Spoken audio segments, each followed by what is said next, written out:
होगा स्टार्ट। नमस्कार दोस्तों, डीडी मूवीज देखने वालों को, सभी मेरे प्यारे भाइयों को, मेरी कलीम भाई को मेरी राम राम। राम राम सर, कैसे हो सर आप? बढ़िया हूँ। अच्छा, आज मैं आपसे कुछ ऐसे खतरनाक प्रश्न पूछने वाला हूँ। आप भी खतरनाक दिख रहे हो यार, खतरनाक क्वेश्चन मत पूछो। पहला तो क्वेश्चन ये कि खाप पंचायतें 24 में बैठने के बाद ब्रजभूषण ने नार्को टेस्ट के लिए हाँ बोल दिया, बोला है देखिए, लेकिन बंद कमरे के अंदर बोला। तो अभी पंचायत आगे देखो क्या फैसला लेती है। पंचायतों ने, खाप पंचायतों ने तो किसान आंदोलन में भी तो इनको ठीक किया था। तो मैं बार बार कहता हूँ कि मेरी जो विचारधारा है, मैं लोहिया जी को पढ़ता हूँ और विचारधारा भी मेरी लोहिया है जी का ही है। और वो कहते थे कि जिंदा कौमें 5 साल इंतज़ार नहीं करती, लोहिया जी कहते थे।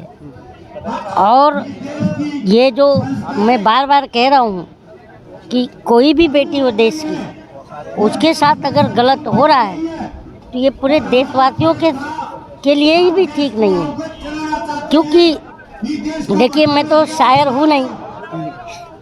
ये कौन बोलता है तो कि ये आप नहीं हो? नहीं, मैं अभी के टाइम पर तो मैं राज साहब की शायरी चुरा रहा हूँ। वो कहते थे कि लगेगी आग तो आएंगे घर कई जद में, यहाँ पर सिर्फ हमारा मकान थोड़ी है, ठीक है। तो कहने का मतलब ये है कि आज ये इनके साथ, कल आपके साथ, परसों हमारे साथ, इनके साथ, तो बारी बारी नंबर आ रहा है ना। आज बताइए कि देश में कौन सा जो वर्ग है जो सड़क पर ना आया हो अपनी खिलाफ अन्याय होता देख करके।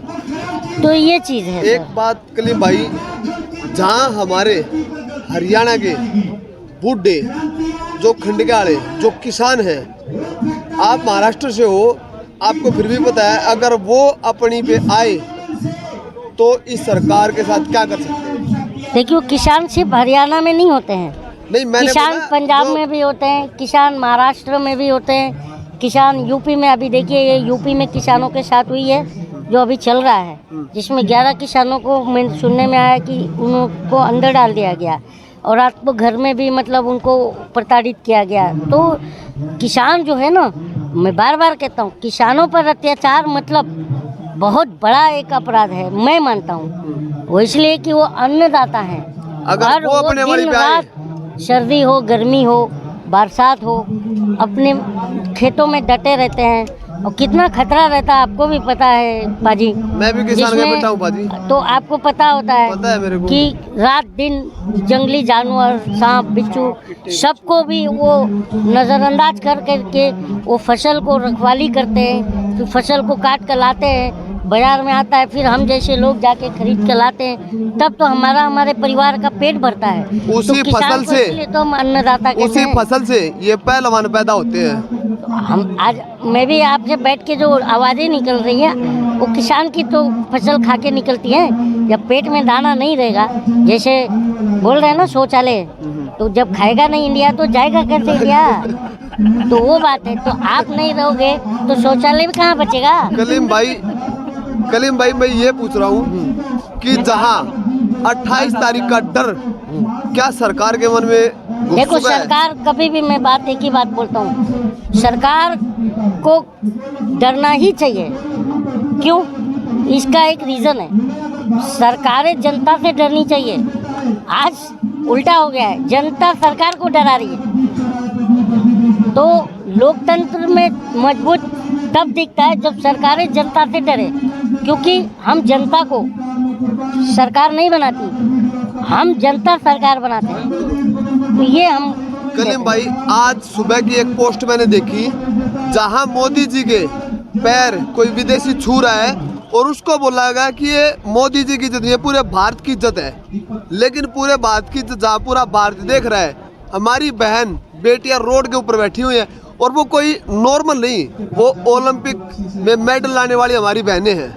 मैं बार बार कह रहा हूँ, वो मेडल लाने वाली चाहे हमारी बहन हो, चाहे वो गांव में खेत में काम करने वाली हमारी बहन हो, चाहे वो कहीं हिंदुस्तान की कोई भी एक बहन हो, वो हमें दुख होता है उनके ऊपर कुछ अत्याचार होती है तो।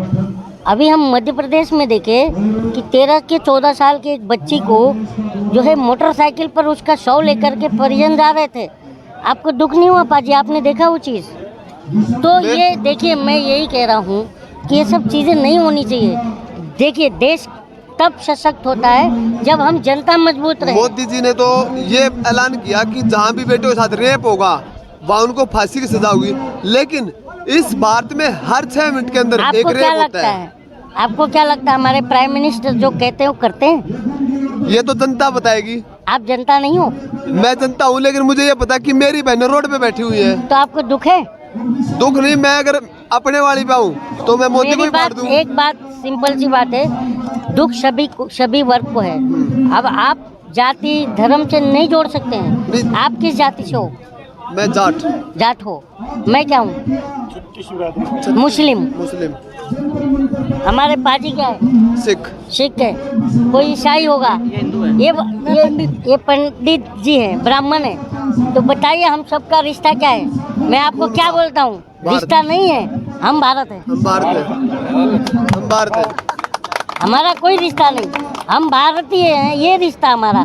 इससे मजबूत कोई रिश्ता हो ही नहीं सकता। लेकिन और हम जैसे ये मैंने आपको पकड़ा है ना, मैं ये चाहता हूँ कि हम भारत को ऐसे पकड़े हुए रहें, तब हम इस देश दुनिया की टॉप इकोनॉमी को टॉप करके हम दिखाएंगे। आज मैं ये बात क्यों कह रहा हूँ कि आज की सरकारें, हम जो जनता हैं, आज देखिए कैसा टीवी पर मीडिया दिखा रही है, अरे भारत की जनसंख्या सबसे ज़्यादा हो गई, सबसे ज़्यादा प्रॉब्लम भारत की जनसंख्या है। अब ये सब पढ़े लिखे हैं, कोई फर्जी डिग्री लेकर के पत्रकार नहीं बना है, लेकिन इनको इतना अक्ल होना चाहिए कि जनसंख्या किसी भी देश पर बोझ नहीं होती। अब वो इसका रीज़न है चीन ने अपनी जनसंख्या का यूटिलाइजेशन किया, तो आज पूरी दुनिया में उसका प्रोडक्ट बिक रहा है। और हम अपनी जनसंख्या को बोझ मान रहे हैं, अपने युवाओं को बोझ मान रहे हैं। अरे भाई साहब, अगर अच्छी सरकारें आएंगी तो हमारे जो युवा हैं देश के, उनके स्किल को कलेक्ट करेंगी, कौन से युवा, और उनका एक ये बनाएंगी, डेटा बनाएंगी, और उस हिसाब से के इंफ्रास्ट्रक्चर लगाएंगी, कारखाने लगाएंगी, तो हम भी प्रोडक्ट बना करके सस्ते से सस्ता प्रोडक्ट, हम तो किसानों में जैसे अनाज के बहुत सारे फूड बना करके हम पूरे विदेशों में बहुत ज़्यादा हम बेच सकते हैं और बहुत ज़्यादा हमारा इकोनॉमी वापस खड़ा कर सकते हैं। पर ये बताइए पाजी, हम देश की जनता, हम देश की युवा सरकारों पर बोझ हैं? ये सरकार को सोचना चाहिए ऐसा? बिल्कुल नहीं सोचना चाहिए। आज जो साक्षी मलिक की बात कर रहे हो आप, विनेश फोगाट की बात कर, तो ये बताओ कि अब इनके जो मेडल की बात कर रहे हो आप, ये मेडल लाई थी जब, तो आपको कितना खुशी हुआ था? पूरे देश की जनता खुश हुई थी क्या? और हम जनता चाहते क्या है? कोई भी ओलंपिक खेल होता है, ओलंपिक खेलों में हम खुश होते हैं कि हमारा भारत 15 मेडल ला दिया, 20 मेडल ला दिया, गोल्ड लाया, तो ये सब हमारी खुशी होती है। तो जब इनके ऊपर कुछ होता है तो हमें दुख लगता है। हमें दुख तो लगता है, लेकिन पाजी जहाँ सरकार की बात करते हैं, जहाँ आपने बोला कि मैं आपको क्या बोला, बेरोजगारी, ये मैं एक ही बात मानता हूँ। आप महाभारत पढ़ें, कुछ महाभारत की इतनी बड़ी किताब, आज तक महाभारत हम क्यों जानते हैं? नारी के अपमान पर महाभारत हुआ था। सोने की लंका नारी के अपमान पर जला था। और ये मैडम पंडित जी हैं, बैठे हैं कि वही सोने की लंका रामायण, नारी के अपमान पर लंका जल गई सोने की, तो ये सत्ता जो है ना, ये भी चली जाएगी इस नारी के अपमान पर। ये मैं मानता हूँ। बेटी बचाओ बेटी का नारा लेते थे, बेटी बचाओ बेटी पढ़ाओ का नारा जो सरकार देती है, तो जब मैं तो यही पूछता हूँ ना, जब बेटियां रहेंगी नहीं तो बेटियां पढ़ेंगी कैसे? ये और मैं इसीलिए मीडिया को टारगेट करता हूँ, मैं मीडिया पर सवाल उठाता हूँ कि आज अगर मीडिया हम सब 10 दिन ईमानदारी से रिपोर्टिंग कर देगी तो सरकार जो है ना, हमें सरकार की जितनी भी कमियां हैं पूरे देश को नजर आएंगी। 1 महीने से ऐसा ही कर रहे हैं, लेकिन सरकार पे तो अभी तक कुछ जो नहीं रह गया। 1 साल में किसानों के आंदोलन में जू नहीं रहेगा तो ये क्या है? अब रहेंगी, क्योंकि देखिए अब क्या होता है ना, जब पाप का घड़ा भरता है ना तो क्या होता है, फूट जाता है। तो अब मुझे ऐसा लगता है अब पब्लिक जागरूक हो चुकी है। पब्लिक जहाँ सोशल मीडिया हर एक पब्लिक अगर जागरूक नहीं होगी तो ये सब हमारे शिक्षा, स्वास्थ्य, रोजगार ये सब है ना बेच खाएंगे।